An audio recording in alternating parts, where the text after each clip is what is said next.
ہم خواہ فوجی عدالتوں اور ڈان لیگز کے ایشو پر ایک صفحے پر نہ ہوں، لیکن ہم کرکٹ کے ایشو پر ہمیشہ ایک صفحے پر ہوتے ہیں۔ پاکستانی شیعہ کرکٹ کے ایشو پر شیعہ اور سنی نہیں رہتا، یہ پاکستانی ہو جاتے ہیں۔ دشمن ہمارے اس پرائیڈ کو بھی مسلسل نشانہ بنا رہے ہیں۔ یہ پاکستان کا وہ صفحہ ہی پھاڑ دینا چاہتے ہیں جس پر پوری قوم اکٹھی ہو جاتی ہے۔ اگر آپ کو یقین نہ آئے تو آپ پاکستان کرکٹ کی 10 برسوں کی تاریخ نکال کر دیکھ لیں۔ آپ کو 3 مارچ 2009 کو لاہور میں سری لنکن ٹیم پر حملے سے لے کر خالد لطیف اور شرجیل خان کے تازہ ترین سکینڈل تک پاکستان کی کرکٹ دشمن کے نشانے پر نظر آئے گی۔ ہمارے کھلاڑیوں کے ہاتھ سے چائے کا کپ پھسل جائے تو دنیا اسے تیسری عالمی جنگ بنا دیتی ہے، جبکہ اس کے مقابلے میں بھارت اپنا پورا کرکٹ بورڈ فارغ کر دے تو بھی یہ خبر نہیں ہوتی، اور ہمارے کھلاڑی باتھ روم جائیں تو بکی وہاں پہنچ جاتے ہیں اور یہ خبر میڈیا کی ہاٹ نیوز بن جاتی ہے۔ ہمیں ماننا ہوگا ہم سے ہمارا یہ پرائیڈ بھی چھینا جا رہا ہے۔ پاکستانی کرکٹ کو کنٹروورشل بنایا جا رہا ہے، اور یہ اتنی ہی بڑی سازش ہے جتنی بڑی ہمارے جوہری پروگرام کے خلاف 35 برسوں سے ہو رہی ہے۔ چنانچہ ہمیں دیوار پر لکھ لینا چاہیے، ہم اپنے نیوکلیئر پروگرام، اپنی فوج، اپنے جذبے اور اپنی کرکٹ پر کبھی کمپرومائز نہیں کریں گے۔ یہ ہمارے پرائیڈ ہے اور ہم ان پرائیڈز کی ہر قیمت پر حفاظت کریں گے۔ ہمیں ماننا ہوگا 5 مارچ کو لاہور میں PSL کے فائنل کے دن ملک میں کرکٹ کی واپسی شروع ہو جائے گی، اور یہ واپسی ہماری یونٹی میں اضافہ کرے گی۔ چنانچہ ہمیں یہ فائنل ہر صورت میں لاہور میں کرانا چاہیے، خواہ ہمیں اس کی کوئی بھی قیمت ادا کرنی پڑے۔ دوسری بات، یہ ساری حقیقتیں، یہ سارے پرائیڈ اپنی جگہ، لیکن ہمیں اپنی یہ خامی بھی ماننا ہوگی، ہم منصوبہ بندی کے جوہر سے عاری قوم ہیں۔ ہمیں ٹیک آف کے بعد پتہ چلتا ہے ہم جہاز میں پیٹرول بھرنا بھول گئے تھے۔ ہمیں ماؤنٹ ایوریسٹ کے درمیان پہنچ کر یاد آتا ہے ہم اپنا سلیپنگ بیگ کیمپ میں چھوڑ آئے ہیں، اور ہم سمندر میں چھلانگ لگانے کے بعد سوچتے ہیں ہمیں تو تیراکی آتی ہی نہیں۔ یہ ہماری قومی عادت ہے، اور ہمیں یہ عادت ہر شعبے اور ہر محکمے میں دکھائی دیتی ہے۔ آپ میڈیکل کے شعبے کو لے لیجئے، ملک میں 60 سال میں 27 میڈیکل کالج تھے۔ آصف علی زرداری کے دور میں ڈاکٹر عاصم کی مہربانی سے یہ تعداد 102 ہو گئی۔ یہ میڈیکل کالج دھڑا دھڑ ڈاکٹر پیدا کر رہے ہیں، چنانچہ آپ کو ہر روز ینگ ڈاکٹرز اور OPD بند کر کے سڑکوں پر نعرے لگاتے دکھائی دیتے ہیں۔ ہم نے منصوبہ بندی کے بغیر ملک میں نئی یونیورسٹیاں بھی بنا دی۔ ملک میں 53 لاکھ اعلیٰ تعلیم یافتہ بے روزگاروں کا مجمع لگ گیا تو ہمیں پتہ چلا ہمارے پاس نوکریوں کا بندوبست نہیں۔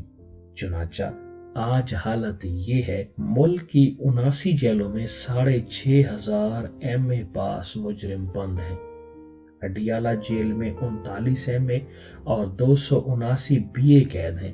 یہ تمام لوگ پڑھے لکھے مجرم ہیں اور یہ خوفناک جرائم کی خوفناک سزائیں بھگت رہے ہیں۔